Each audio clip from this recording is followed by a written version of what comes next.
Hello everyone. तो आज है डे 3 क्लास 3 जिसमें हम पढ़ेंगे कि हेरिडिटी और एनवायरनमेंट चाइल्ड के डेवलपमेंट को कैसे प्रभावित करते हैं। मतलब चाइल्ड के डेवलपमेंट में हेरिडिटी और एनवायरनमेंट का क्या रोल है। तो इसमें हम बेसिकली पढ़ेंगे जीनोटाइप और फिनोटाइप। जीनोटाइप से फिनोटाइप की तरफ कैसे होता है और इनमें मतलब क्या क्या मतलब डिफरेंसेस है, इन दोनों के बारे में हम डिटेल से पढ़ेंगे। जीनोटाइप में जैसे कि जो कि हमें पेरेंट्स के द्वारा हमें जैसे डीएनए मिलता है, जीन्स जो भी हमें पेरेंट्स से मिलते हैं वही जीन्स बच्चे में ट्रांसफ़र होता है। और बच्चा जब एनवायरनमेंट से इंटरेक्ट करता है, एनवायरनमेंट से इंटरेक्ट होने के बाद जो जो चेंजेस उसमें आते हैं वो सभी फिनोटाइप में काउंट किए जाते हैं, उन्हें फिनोटाइप बोलते हैं। जीनोटाइप के एग्जांपल्स के बात करें जैसे हाई मेलिन प्रोडक्शन, मतलब मेलिन वो होता है कि मतलब नेचुरल पिगमेंट है जिससे कि ना हमारे स्किन का कलर टोन और बालों का कलर, ये सभी चीज़ें मतलब निर्धारित होती है, वो मेलेनाइन के अंदर आते हैं। जैसे फेयर स्किन है किसी बच्चे की और आँखों का कलर है, तो वो सभी चीज़ें हमें मिली जीन से, पेरेंट्स से हमें मिली। और साथ में मतलब पेरेंट्स से जो बच्चे को मिली वो उसने इंटरेक्ट किया। बच्चा जैसे एनवायरनमेंट में आया, जिस भी एनवायरनमेंट में बच्चा गया, मतलब वातावरण आसपास का या फिर जो जो चीज़ें उसे ने फेस की, उन सभी चीज़ों से जो भी चेंजेस उसमें आए वो सभी फिनोटाइप के अंदर हम रखेंगे। एग्जाम्पल भी ले सकते हैं जीनोटाइप में, जैसे चाइल्ड इनहेरिटेड जीन्स और फेयर स्किन। जैसे कि बच्चा गोरा बच्चे मतलब फेयर स्किन है बच्चे की, उसने एनवायरनमेंट से इंटरेक्ट किया, एनवायरनमेंट कंडीशन से इंटरेक्ट किया एंड जिसमें सनलाइट ज़्यादा मिला और बाहर ज़्यादा काम कर रहा है विदाउट प्रोटेक्शन, मतलब बच्चा धूप में काम कर रहा है। इस वजह से बच्चे ने मतलब एनवायरमेंटल फैक्टर फेस किया, उस वजह से बच्चे का स्किन टोन थोड़ा सा मतलब डार्क हो गया। तो ये सभी चीज़ें, बच्चे का स्किन था फेयर और बच्चा मतलब थोड़ा डार्कर हो गया पहले से, तो ये सभी चेंजेस फिनोटाइप में आएगी। जीनोटाइप जो कि उसको पेरेंट्स से मिलता है एंड फिनोटाइप जो कि एनवायरनमेंट से इंटरेक्ट होने के बाद उसमें चेंजेस आए। ये सभी structural differences, heredity versus environment. Heredity जो हमें जीन से मिलती है एंड जो कि नेचर बोला जाता है, मतलब प्रकृति, मतलब जो हमें नेचुरली मिलती है, एंड एनवायरनमेंट जो नर्चर है। एनवायरनमेंट मतलब हमारे आसपास का एनवायरनमेंट जो हमें पोषित करता है उसको नर्चर बोला गया है। तो इसके की डिफरेंसेस पर आ जाते हैं। तो हमें बायोलॉजिकली क्वालिटी जो मिलती है एंड फिजिकल ट्रेट्स, मतलब फिजिकल ट्रेट्स में मतलब आँखों कलर, मतलब बालों कलर और स्किन टोन, ये सभी चीज़ें हमें मिलती है पेरेंट्स के डीएनए के थ्रू मिलती है। तो उसको हमें रखते हैं, मतलब बायोलॉजिकली हमें पेरेंट्स से मिलती है, इनहेरिटेड होती है, तो उनको हेरिडिटी के अंदर रखा गया है। नेक्स्ट आ जाते हैं एनवायरनमेंट। एनवायरनमेंट टोटली बेस्ड है एक्सटर्नल सराउंडिंग, हमारे आसपास कैसा एनवायरनमेंट है, मतलब फिजिकली मतलब एनवायरनमेंट कैसा है, सोशल एनवायरनमेंट कैसा है, इमोशनली भी हमें मतलब क्या क्या चीज़ें मिलती है, और कल्चरल फोर्सेस मतलब कि कल्चर के अंदर थ्रू हम क्या क्या चीज़ें सीखते हैं वो सभी रखेंगे हम एनवायरनमेंट के अंदर। अब स्ट्रक्चरल नेचर की बात करें, स्टैटिक का ये फिक्स्ड है, जो हमें डीएनए से एक बार मिल चुका है स्टार्टिंग में जन्म के दौरान, वही चीज़ें लाइफ टाइम वैसी रहेगी। एंड वही ये एनवायरनमेंट जो हमें आसपास मिलता है, हमारा मतलब society time to time change होती है, हम एक जगह तो नहीं रहते, मतलब अलग अलग जगह से अलग अलग चीज़ें हमें इनहेरिटेट करते हैं।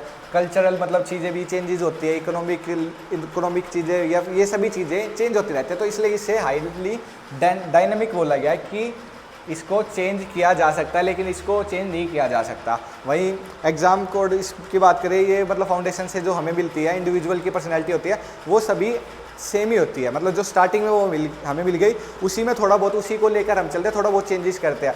एंड वहीं इसके अंदर एनवायरनमेंट के अंदर एक्चुअल रियलाइजेशन और पोटेंशियल, मतलब जो हमें चीज़ें मिल चुकी है, जो हमें डीएनए से जो चीज़ें मिल चुकी है, एनवायरनमेंट के साथ इंटरेक्ट करके हम उसको कैसे यूटिलाइज़ करें, उन सभी कैपेबिलिटीज़ को, मतलब जो हमें मिल चुके हैं इनहेरिटेड, जो डीएनए में जो जो चीज़ें हमें मिली है उन चीज़ों को हम एनवायरनमेंट से इंटरेक्ट करके कैसे उनको यूज़ कर सके, यूटिलाइज़ कर सके, तो उस पर डिपेंड करता है। एंड बाउंड्रीज की बात करें, how far can be individual can go, मतलब जैसे बोला जाता है ना कि हमें 25% पेरेंट्स से डीएनए से जो जो चीज़ें क्वालिटीज़ मिलती है, तो 25% तो हमें पेरेंट्स से मिलते हैं, लेकिन उसके बाद जो बची मतलब 75% वो सभी चीज़ों का हम यूज़ कैसे करें। ऐसा बोला जाता है ना कि 7 जन्मों तक, बोला जाता है कि 7 जन्मों तक बैठकर खाना या फिर ये सभी चीज़ें बोला जाता है, काफ़ी बार टर्म यूज़ की जाती है। 7 जन्मों का मेन होता है कि जो जो चीज़ें हमें डीएनए से मिलती है, जो तो वो लास्ट की 7 पीढ़ियों तक की चीज़ें हमें मिलती है डीएनए में। 25 तो पेरेंट्स से मिल जाती है, बची 75 वो लास्ट की 7 जनरेशन में से कुछ किसी से भी गुण हमें मिल सकते हैं, जैसे दादा से, परदादा से या फिर दादी से, इन सभी चीज़ों से हमें डीएनए में मतलब ये सभी चीज़ें मिलती है। और वही उसकी बात करें कि लगातार कंटिन्यूस स्टिमुलस जो हमें मतलब जिन सोसाइटी से जिस एनवायरनमेंट से हम इंटरेक्ट करते रहते हैं, टीचर्स हो या फिर जो भी हमारा आसपास का एनवायरनमेंट है, उनसे चीज़ें हम कंटिन्यूसली लेते रहते हैं। ये मिलते हैं लास्ट की 7 पीढ़ियों तक की चीज़ें हमें मतलब गुण मिलते हैं। वही ये जो सोसाइटी से आज हम इंटरेक्ट कर रहे हैं, एनवायरनमेंट जो है हमारा, उनसे जो चीज़ें मिलते हैं उसको इनमें रखते हैं। एंड इसको रखते हैं हेरिडिटी में, आँखों का कलर कैसा होगा, आँखों का कलर, और वोकल कोड मतलब कैसी बोली होगी, ब्लड ग्रुप होगा, ये सभी चीज़ें भी नेचर डिसाइड करता है, हेरिडिटी डिसाइड करती है। वहीं लैंग्वेज एक्वाइजेशन, कैसी लैंग्वेज हम सीख रहे हैं और कैसी चीज़ें हम खा रहे हैं, उन सभी चीज़ों से भी हमारा मतलब हम डिसाइड होता है, हमारा एनवायरनमेंट डिसाइड करता है ये सभी चीज़ें। तो ये होता है कि ये तो मिलते हैं हमें डीएनए से और ये हमारा एनवायरनमेंट से हमें ये चीज़ें मिलती हैं। तो इसमें हमने क्या क्या चीज़ें सीखी। हेरिडिटी एक पोटेंशियल है जो कि हमें मतलब heredity give the potential, heredity हमें पोटेंशियल देता है जो हमें मतलब नेचुरली मिलती है, पेरेंट्स से मिलती है, वो पोटेंशियल है हमारा। और एनवायरनमेंट से इंटरेक्ट करके environment provide the opportunity, environment हमें प्रोवाइड करता है अपॉर्चुनिटी, जो हमें पोटेंशियल है हमारे पास उसके लिए एनवायरनमेंट हमें अपॉर्चुनिटी प्रदान करता है। और दोनों को मिलकर they can shape the performance, उससे हम क्या परफॉर्म कर रहे हैं, कैसे सोसाइटी में रह रहे हैं, वो सभी डिसाइड होती है। नेक्स्ट आ जाते हैं chronological matrix of developmental stages, मतलब क्या क्या क्रोनोलॉजिकली चेंजेस आते हैं बच्चे के अंदर। चेंजेस इन शेप, सबसे पहले चेंज इन शेप आता है कि बच्चा देखो कैसे ग्रो कर रहा है। Continuous structural modification of the physical body, उसकी फिजिकल बॉडी में टाइम टू टाइम चेंजेस आता है। Changes in ratio, changes in ratio में जैसे स्टार्टिंग में बच्चे का हेड का साइज होता है 25% उसकी बॉडी का, तो 25% बॉडी का मतलब साइज हो गया और 75% अदर मतलब बाकी बॉडी रहेगी, इतने मतलब साइज़ रहेगा इन्फेंट का। और वहीं अडल्ट की बात करें 12.5 से लेकर 14% उसकी बॉडी का मतलब साइज़ होगा। Infant head continuous 25% of body length का 25% बोला गया, और वहीं इसका टोटल हाइट का 12.5 से 14% तक अडल्ट की बॉडी का हाइट होगा। तो ये रेशो होता है। And disappearance of old structure, मतलब ओल्ड स्ट्रक्चर को चेंजेस होना, जैसे बच्चे के दांत आते हैं स्टार्टिंग में, जो दूध के दांत आते हैं वो टूट भी जाते हैं और उसके बाद न्यू दांत आते हैं, तो जो पुराना स्ट्रक्चर है उसमें चेंजेस आता है। एंड लेनुगो हेयर डिसअपियर, मतलब जो स्टार्टिंग में बच्चे के मुलायम जो सॉफ्ट हेयर होते हैं वो डिसअपियर हो जाते हैं। स्टार्टिंग में जब आप देखते होंगे जो नवजात या इन्फेंट शिशु के जो हेयर्स होते हैं वो काफ़ी सॉफ्ट होते हैं, वो उसकी मतलब स्किन की प्रोटेक्शन करने के लिए होते हैं, और बाद में वो डिसअपियर हो जाते हैं और अलग हेयर आते हैं। तो ये भी होता है कि disappearance of old structure. And last में आ जाते हैं गेनिंग न्यू क्वालिटीज़, नई नई क्वालिटीज़ हम गेन करते हैं, जैसे मतलब स्टार्टिंग में पुराने दांत जाने के बाद नए दांत आना। And clear vocal pronunciation, starting में मतलब अच्छे से बोल नहीं पाते हैं फिर क्लियरली बोलना स्टार्ट कर देते हैं। और कोऑर्डिनेट रनिंग, मतलब कोऑर्डिनेटेड रनिंग, मतलब अपने हर बॉडी पार्ट्स को मतलब कोऑर्डिनेट करके एक्टिविटी करना स्टार्ट कर देता है बच्चा। पेरेंटल डेवलपमेंट जो कि 0 से स्टार्ट होकर 40 वीक तक चलता है, कि कंसेप्शन के दौरान से लेकर बच्चे के जन्म होने तक, ये 3 स्टेजेस में हम इसको डिवाइड करते हैं। सबसे पहले रखेंगे germinal stage, embryonic stage, and third होता है fetal stage. Embryonic germinal stage में 0 से लेकर 2 हफ्तों तक का पीरियड होता है, जिसमें फर्टिलाइजेशन होता है, जाइगोट बनता है, जाइगोट के सेल डिवाइड होते हैं, ब्लास्टोसाइट होता है, फिर इम्प्लांटेशन इन यूट्रस में इम्प्लांट होता है, वो कि 14 दिनों तक ये पूरी स्टेज होती है जर्मिनल स्टेज। 14 दिनों तक ये जर्मिनल स्टेज होती है, जो कि जिसमें ये सभी चीज़ें हम लेंगे। एग्जाम्पल ले सकते हैं like planting a seed in soil, implantation and seed settle in soils, मतलब इम्प्लांट किया जाता है, बीज को मिट्टी में डाला जाता है और उसके बाद वो सेटल होता है मिट्टी में, तो वो पीरियड होता है जर्मिनल स्टेज। उसके बाद आ जाते हैं एम्ब्रियोनिक स्टेज। एम्ब्रियोनिक स्टेज में बेसिकली ये बॉडी के ऑर्गन्स ये डेवलप होते हैं। सबसे पहले हार्ट डेवलप होगा, लंग्स डेवलप होंगे और अदर बॉडी ऑर्गन जो कि डेवलप होना स्टार्ट कर देंगे। इसमें ब्रेन के भी ये 3 पार्ट्स मतलब 3 पार्ट्स में डिवाइड किया ब्रेन को, फोर ब्रेन, मिड ब्रेन और हिंड ब्रेन। फोर ब्रेन जो आगे वाला हिस्सा ब्रेन का, मिड ब्रेन जो अंदर का हिस्सा और पीछे वाला हिस्सा हिंज ब्रेन, ये सभी इन पार्ट्स में डिवाइड करते हैं। और मतलब ये सभी चीज़ें एम्ब्रियोनिक स्टेज में डेवलप होती है। इसके की पॉइंट्स है नाउ कोल्ड एम्ब्रियो, मतलब इसको अब एम्ब्रियो बोला गया है। Most critical period of the structure development, structural development इसी दौरान किया जाता है। एम्ब्रियोनिक स्टेज है जो कि मतलब 3 हफ्ते, अराउंड 3rd हफ्ते से स्टार्ट होकर मतलब 2 महीनों तक ये पीरियड चलता है, जिसमें ये सभी बॉडी के ऑर्गन्स डेवलप होना स्टार्ट हो जाते हैं, जो कि मेजर ऑर्गन्स होते हैं बॉडी के। एग्जाम्पल है लाइक बिल्डिंग ए फाउंडेशन, मतलब बिल्डिंग की फाउंडेशन स्टेज है ये, जिसमें मतलब बेस तैयार होता है बिल्डिंग का। फीटल स्टेज, जो कि 9 हफ्तों से स्टार्ट होकर जन्म तक फीटल स्टेज होता है, जिसमें मतलब स्टार्टिंग में अर्ली रिफ्लेक्सेस दिखना स्टार्ट हो जाते हैं, बच्चा हाथ और पैर ये सभी चीज़ें दिखना स्टार्ट हो जाती है, बच्चे की हाथ का मूव भी करेगा बच्चा, और सेक्स ऑर्गन बनना मतलब स्टार्ट कर देता है, कि ये भी पता चल जाता है इस पीरियड में कि बच्चा मेल है या फीमेल। तो ये पीरियड होता है 9 हफ्तों से लेकर 12 हफ्तों तक। उसके बाद आ जाते हैं 16 हफ्ते से मतलब 4 महीने से लेकर अराउंड 7वें महीने तक ये पीरियड होता है, जिसमें रैपिड ग्रोथ होती है फीटस की। इसको इस समय फीटस बोला जाने स्टार्ट किया जाता है। स्टार्टिंग में एम्ब्रियो बोला जाता है इसको, इसमें पीरियड में बोला जाता है 9 हफ्ते से लेकर 12 हफ्तों तक। इस मतलब 9 हफ्ते से स्टार्ट होकर जन्म आखिरी तक, जब तक बच्चा पैदा नहीं हो जाता तब तक इसको फीटस बोला गया है। तो इसके मतलब साइज़ और वेट में ये ग्रोथ होगी, इन सभी चीज़ों में। लास्ट आ जाते हैं स्ट्रक्चरल रेडी होने स्टार्ट कर देता है बच्चे का, स्ट्रक्चरली बच्चा रेडी होने लग जाता है कि उसका एवरेज वेट क्या होगा, लेंथ क्या होगी, ये सभी चीज़ें डिसाइड इस पीरियड में होती है। तो इसका एग्जांपल भी ले सकते हैं like finishing and decorating a house, मतलब लास्ट में फिनिशिंग होती है, ये सभी चीज़ें इसमें आती है। तो इसमें हमने क्या क्या चीज़ें सीखी, क्विक रिवीजन करते हैं कि सेल से बच्चा मतलब स्ट्रक्चर होता है, एम्ब्रियोनिक बनता है, फिर उसके बाद फीटल बनता है, इसमें उसकी ग्रोथ होती है कि पहले सेल होता है, उसके बाद उसका स्ट्रक्चर बना, फिर ग्रोथ हुई। तो इम्पोर्टेंट फैक्ट इसके अंदर हम ये लेकर चल सकते हैं। इम्पोर्टेंट फैक्ट में टोटल ड्यूरेशन होती है इसकी 40 हफ्तों तक की ड्यूरेशन होती है, अराउंड 280 दिनों तक। ए बर्थ एट मतलब इतने 36 से लेकर 9 महीनों से लेकर 9.5 या मतलब कुछ 10वें महीने तक बच्चा पैदा होता है। कुछ प्री मैच्योर भी होते हैं बच्चे पैदे, तो 32 मंथ के अंदर भी काफ़ी बच्चे पैदा होते हैं। एवरेज वेट 6 पाउंड होता है, अराउंड 2.3 kg ऐसा समथिंग वेट होता है, और हाइट इसकी होती है 18.5 इंचज़। तो ये सभी चीज़ें थी इसके की पॉइंट। सबसे पहले सेल, स्ट्रक्चर, फिर ग्रोथ, ये सभी चीज़ें होती है। तो नेक्स्ट आ जाते हैं अब हम इन्फेंसी पीरियड, शैशव अवस्था। बर्थ से लेकर 2 साल के टाइम पीरियड को इन्फेंट कहा जाएगा, इन्फेंसी पीरियड कहा जाएगा, जिसमें सबसे पहले इम्बेरिकल कोड होती है जो बच्चे की, उससे अलग किया जाता है बच्चे को, और माता से अलग किया जाता है, और उसके बाद बच्चे को नियोनेट कहकर डिनोट किया जाता है। नियोनेट मतलब बच्चे के जन्म होने से लेकर 14 या 15 दिनों तक, मतलब 2 हफ्ते तक बच्चे को नियोनेट कहा जाएगा।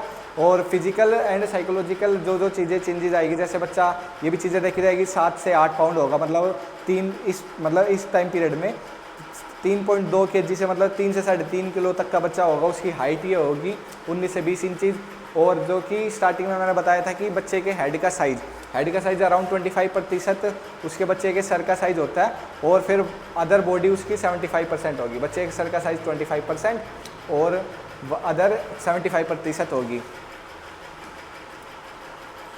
तो आ जाते हैं नेक्स्ट एंड कि 80% मतलब ज़्यादातर बच्चा ना 80% टाइम तो सोने में ही बिता देता है। तो ये भी चीज़ें देखेंगे कि, और वाइटल एक्शन मतलब मेन एक्शन होंगे उसके, सकिंग करना मतलब अंगूठा चूसना, या फिर सकिंग करना, दूध पीना, स्वेलविंग करना और ब्रीथिंग करना, ये सभी चीज़ें उसकी मतलब मेन एक्शंस होंगे स्टार्टिंग के दौरान में, जब बच्चा इन्फेंट होता है, मतलब स्टार्टिंग जन्म से लेकर 2 साल तक ये स्टार्टिंग का पीरियड है। उसके बाद धीरे धीरे करके ऐसे बच्चा बड़ा हो रहा है तो वो क्या क्या एक्टिविटीज़ करना स्टार्ट करेगा, ये सभी चीज़ें हम देखेंगे।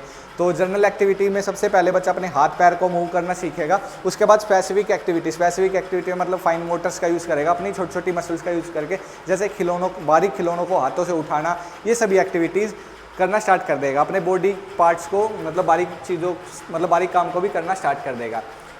एंड बुलेटिन इन्फेंट रिफ्लेक्सेस मतलब ये रिफ्लेक्सेस मेन रिफ्लेक्सेस है जो कि पियाजे ने बताई है। सबसे पहले बच्चा मोटर रिफ्लेक्स करना स्टार्ट करेगा, जैसे अचानक से आई हुई आवाज़ से बच्चा चौंक जाएगा, ये सभी चीज़ें भी, और चिल्लाना स्टार्ट कर देगा, अपनी बॉडी को खींचेगा, बैक की तरफ खींचेगा, हाथों को ऐसे करेगा, ये सभी चीज़ें रिफ्लेक्स है, मोटर रिफ्लेक्स है। और ग्रास्पिंग रिफ्लेक्स मतलब कि कोई भी चीज़ें आप खिलौना आप देखोगे कि बच्चे को छोटे मोटे खिलौने आप उसको दोगे तो वो मतलब ग्रिप उसको टाइट से पकड़ लेगा, तो मतलब ग्रास्प भी करेगा, चीज़ों को पकड़ेगा, टाइट करेगा और फिर मतलब छोड़ेगा भी नहीं। एंड बेबी सिंग मतलब उसको ना महसूस होना स्टार्ट होगा, गुदगुदी भी होगी, जैसे उसको पैर पे देखोगे ना आप, गुदगुदी करने की कोशिश करोगे तो गुदगुदी भी होगी। रूटिंग रिफ्लेक्स, जैसे उसके चिक को टच करोगे बच्चा अपनी तरफ देखेगा, ऐसे फील करेगा, ये सभी चीज़ें, अपने मुंह को खोलेगा, ये सभी चीज़ें रिफ्लेक्स, ये रूटिंग रिफ्लेक्स भी करना स्टार्ट करेगा। एंड ब्लिंक करेगा, कफिंग करेगा और यलिंग, उबासी लेगा, छीकेगा, ये सारी एक्टिविटीज़ भी करना स्टार्ट कर देता है बच्चा। नेक्स्ट आ जाते हैं socio emotional and sensory milestone. Socio emotional भी डेवलप होता है, जैसे जॉन बाउले की अटैचमेंट थ्योरी है ना, जिसमें बच्चा फियर, एंगर, ये फिर ट्रस्ट करना, ये सभी चीज़ें स्टार्ट कर देता है। तो सबसे पहले रिकॉग्नाइज करें, मदर की आवाज़ को पहचानना स्टार्ट कर देगा।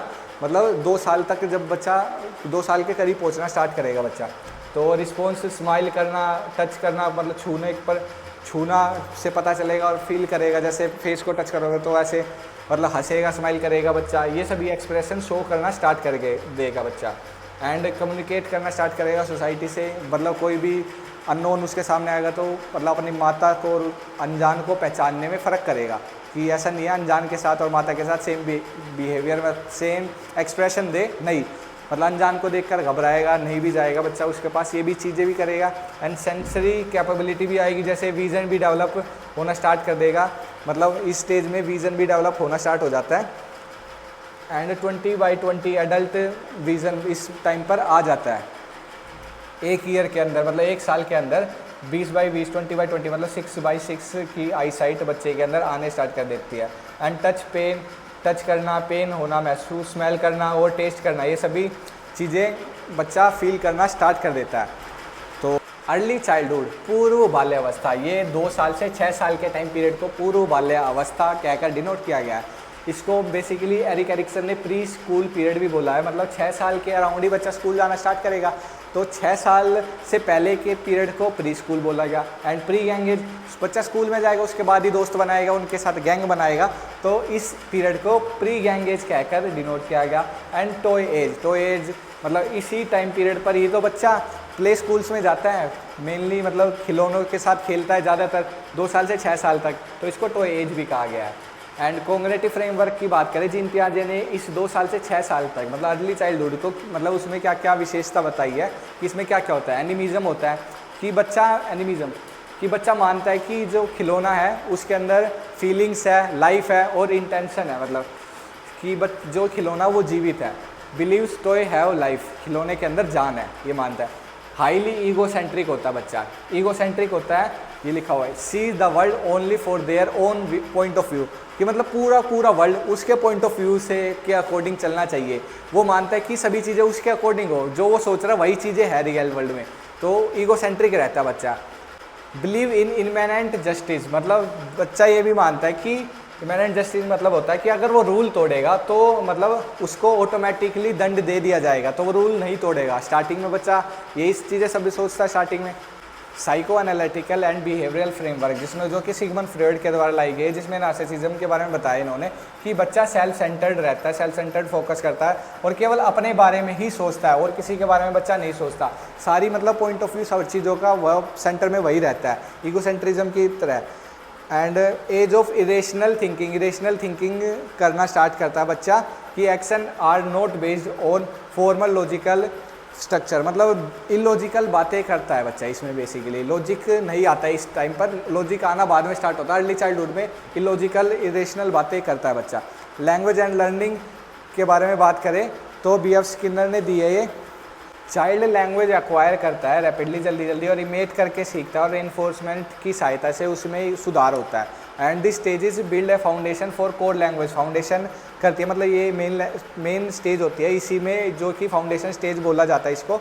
LSRW, सबसे पहले बच्चा मतलब सुनता है, सुन के बोलना सीखता है, लिसन करता है, फिर उसके बाद सुन के बोलना सीखेगा, उसके बाद रीडिंग करना सीखेगा, सबसे एंड में लिखेगा। तो सबसे पहले LSRW ऐसे करके हम इसको डिवाइड करेंगे स्टेज को। High curiosity leads to continuous questioning, मतलब क्यूरियोसिटी भी बच्चे के अंदर काफ़ी ज़्यादा होती है और जिसकी वजह से बच्चा ज़्यादा से ज़्यादा क्वेश्चन पूछता है। तो इसमें हमने क्या क्या चीज़ें सीखी, बिग ग्रोथ इन लैंग्वेज, सबसे पहले लैंग्वेज भी बच्चा सीखता है, लैंग्वेज एक्वायर करता है और क्यूरियोसिटी भी आती है बच्चे में और प्ले करना, तो एज भी होती है, तो ये प्ले करना, खेलना भी सीखता है बच्चा। Child think in simple magical way, मतलब सोचना भी स्टार्ट कर देता है, मैजिकल वे में सोचता है, मतलब कि विदाउट इरेशनल थिंकिंग बच्चा करता है। इसमें इरेशनल थिंकिंग ये भी पॉइंट आप याद रख सकते हो। Learning happens best through imitation करने से भी सीखता बच्चा। Play and positive support, imitate करने से प्ले भी करता बच्चा, खेलता भी और पॉजिटिव सपोर्ट भी मिलता, मतलब रेनफोर्समेंट से भी बच्चा काफ़ी ज़्यादा चीज़ें नॉलेज एक्वायर करता है। And builds the base of personality, मतलब बेस भी बनता है इसी टाइम पर बच्चे की पर्सनैलिटी का, और थिंकिंग और कम्युनिकेशन, मतलब सोच और कम्युनिकेट कैसे करेगा बच्चा, क्योंकि इसी में लैंग्वेज बच्चा सीख रहा है। सबसे पहले सुनकर बोलना सीख रहा है, उसके बाद रीड करना सीख रहा है और लिखना सीख रहा है, तो लैंग्वेज भी इसी पीरियड में सीख रहा है, तो इसी पीरियड में बेस उसका तैयार होता है। तो इसमें हमने क्या क्या चीज़ें सीखी, एग्जाम्पल भी ले सकते हैं हम, एग्जाम्पल भी लेंगे। जैसे अर्ली चाइल्डहुड का एग्जाम्पल है कि जिसमें एक 4 साल का एक बच्चा है, मतलब 4 साल का बच्चा एक्सीडेंटली, मतलब उसने ना एक वुडन चेयर को गिरा दिया है, उसके बाद गिराने के बाद बच्चा उस चेयर को मार रहा है, बच्चे का मतलब बच्चे रोना स्टार्ट कर देता है एंड हिट द चेयर, उस चेयर को मारा, और वो बिलीव करता है कि उस चेयर ने उसको हर्ट किया है। तो ये है एग्जाम्पल किसका है, एनिमिज्म का, एनिमिज्म, जिसमें वो मानता है कि बच्चा की जो चेयर है उसके अंदर एक लाइफ है, तो एक एग्जाम्पल है। नेक्स्ट आ जाते हैं लेटर चाइल्डहुड। लेटर चाइल्डहुड 6 साल से 12 साल के टाइम पीरियड को लेटर चाइल्डहुड कहा गया है, जिसमें स्कूलिंग करना स्टार्ट करता है बच्चा, फोकस करेगा स्कूलिंग पर इस टाइम पर, और पीयर रिलेशन होगा, पीयर ग्रुप उसके दोस्तों के साथ रिलेशन स्टार्ट होगा, और लॉजिकल थिंकिंग करना स्टार्ट करेगा, मतलब कॉन्क्रीट, मतलब लॉजिकल लगाएगा, जो चीज़ उसके सामने है उनको देखकर मतलब लॉजिक लगाना स्टार्ट कर देगा कि मतलब इसमें क्या क्या चीज़ें हैं, क्या ऐड ऑन किया जा सकता है। उसका मैं एक एग्जांपल भी मैंने आपके सामने लिखा हुआ है। सबसे पहले आ जाते हैं कि ये फॉर्मल स्कूलिंग करना स्टार्ट कर देता है, expand peer relation and concrete logical thinking, क्योंकि बच्चा स्कूल जा रहा है तो ये सभी चीज़ें स्टार्ट कर देगा। एलिमेंट्री स्कूल एज था, जिसको मतलब जिसमें going school age, school going age भी बोला जाता है, formal school going age. Gang age भी टोली अवस्था भी बोला जाता है, जिसमें बच्चा पीयर ग्रुप, बच्चा स्कूल जा रहा है तो गैंग एज कहलाएगी। 6 साल से 12 साल तक बच्चा स्कूल जाना स्टार्ट कर देता है, उस याद करने का तरीका यही है। गैंग एज मतलब जिसमें बच्चा पीयर ग्रुप के साथ गैंग बनाता है। अगर बच्चा स्कूल जाएगा 6 साल तक की तो बच्चा स्कूल जाना स्टार्ट कर देता है। इससे पिछली क्लास में जिस तरह 2 साल से 6 साल तक प्री स्कूल पीरियड था, जिसमें बच्चा स्कूल नहीं जाता था, इसलिए इसको प्री गैंग एज कहा गया। वहीं गैंग एज इसलिए कहा गया क्योंकि इसमें बच्चा स्कूल जाना स्टार्ट कर देता है, उसको पीयर ग्रुप मिलता है, उनके साथ रिलेशन स्टार्ट कर देता है, तो इसलिए गैंग एज आ गया। ट्रबलसम एंड क्यूरलसम, इसमें लड़ाई झगड़ा कॉन्फ्लिक्ट होगा, क्योंकि स्कूल जा रहा बच्चा, स्कूल में दोस्त मिलेंगे, उनके साथ लड़ाई झगड़ा भी होगी, तो इसलिए ट्रबलसम या क्यूरलसम एज भी बोला जाता है इसको। अब आ जाते हैं साइकोलॉजिकल फ्रेमवर्क, मतलब रोज प्रोसेडो मैच्योरिटी भी बोला जाता है इसमें चिल्ड्रन है ना, मतलब ज़्यादा मैच्योर हो चुका है, ऐसे एक्ट करना स्टार्ट करेगा।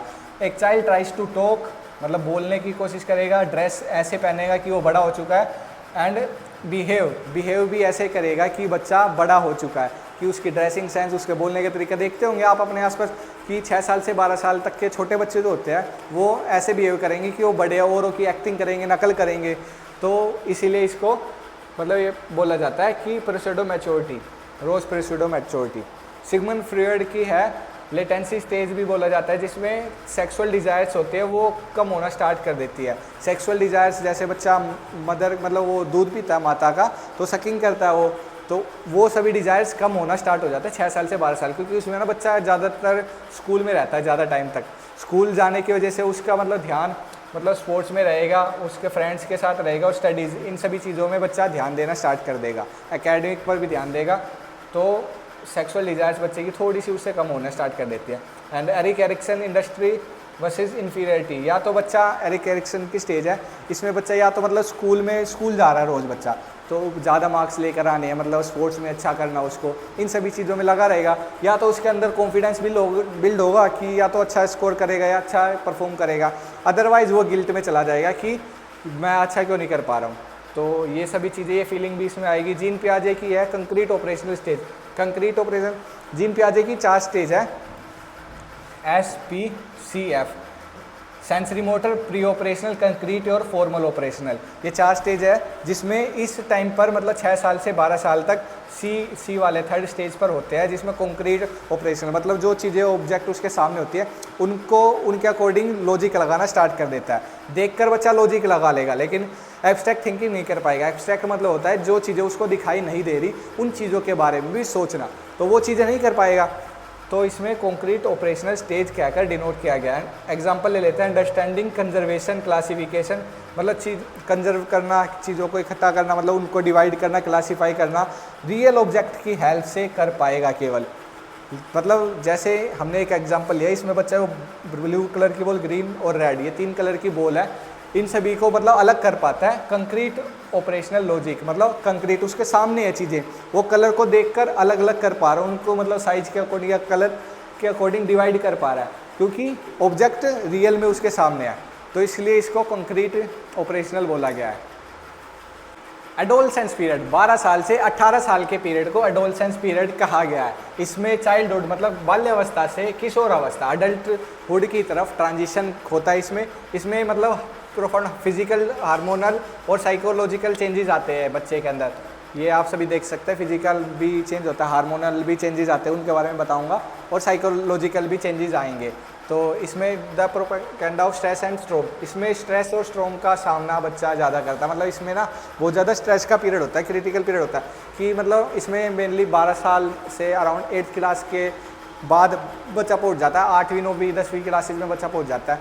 तो मतलब ये ट्रांजिशन पीरियड होता है जिसमें डेवलपमेंटल ब्रिज के रूप में काम करता है चाइल्डहुड से एडल्टहुड। मतलब बच्चा चाइल्डहुड को क्रॉस करके एडल्टहुड में आ जाता है। एडल्टहुड में बहुत ज़्यादा परेशानियों का सामना करता है।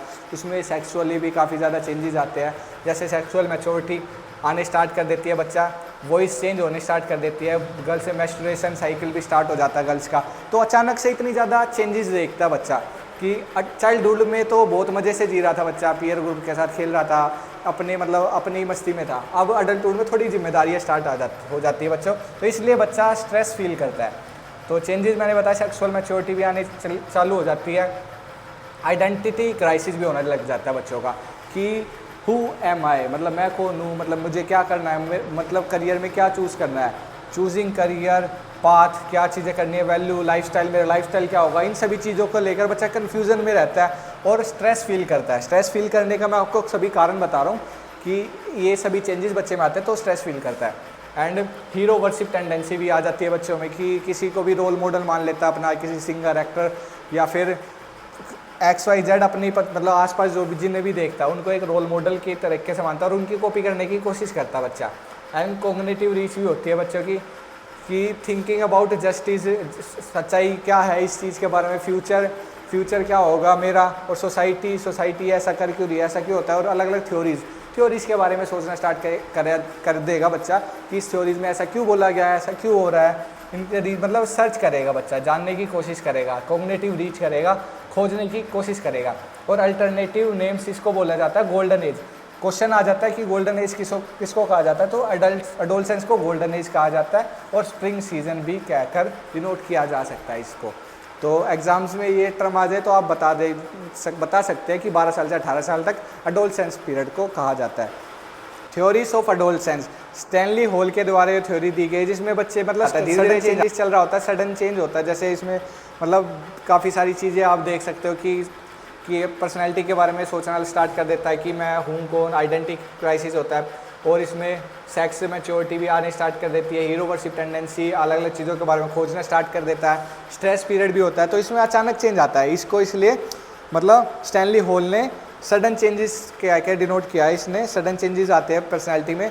और theory of gradual development, E.L. Thorndike ने बोला है कि इसमें ग्रेजुअली टाइम टू टाइम धीरे धीरे करके चेंजेस आते हैं। Eating disorder commonly in adolescence में ईटिंग डिसऑर्डर देखने को मिलता है, एनोरेक्सिया नर्वोसा और बुलिमिया नर्वोसा। एनोरेक्सिया में मतलब बच्चे इस चीज़ को लेकर ज़्यादा होते हैं कि परेशान कि इसमें वेट ज़्यादा, मतलब मेरा ज़्यादा वेट बढ़ रहा है और इसमें बहुत ज़्यादा कम खाना स्टार्ट कर देता बच्चा।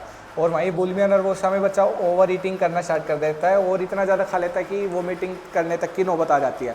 आइडेंटिटी और रोल क्राइसिस, रोल कन्फ्यूजन भी होता है। रिक्सन की थ्योरी है जिसमें बच्चा बोलता है कि हु आई एम, जैसे मैंने पहले ही बताया। आइडेंटिटी क्राइसिस भी होता है कि बच्चा कौन सा करियर, उसको कौन सा पाथ फॉलो करना है, वैल्यू कौन सी और लाइफस्टाइल कैसी फॉलो करनी है, ये सभी चीज़ें। पीयर प्रेशर होता है, autonomy seeking and vocational anxiety और वैल्यूज़ एंड बिलीव्स, ये सभी कौन सी फॉलो करनी है, इन सभी चीज़ों को लेकर परेशानी होती है।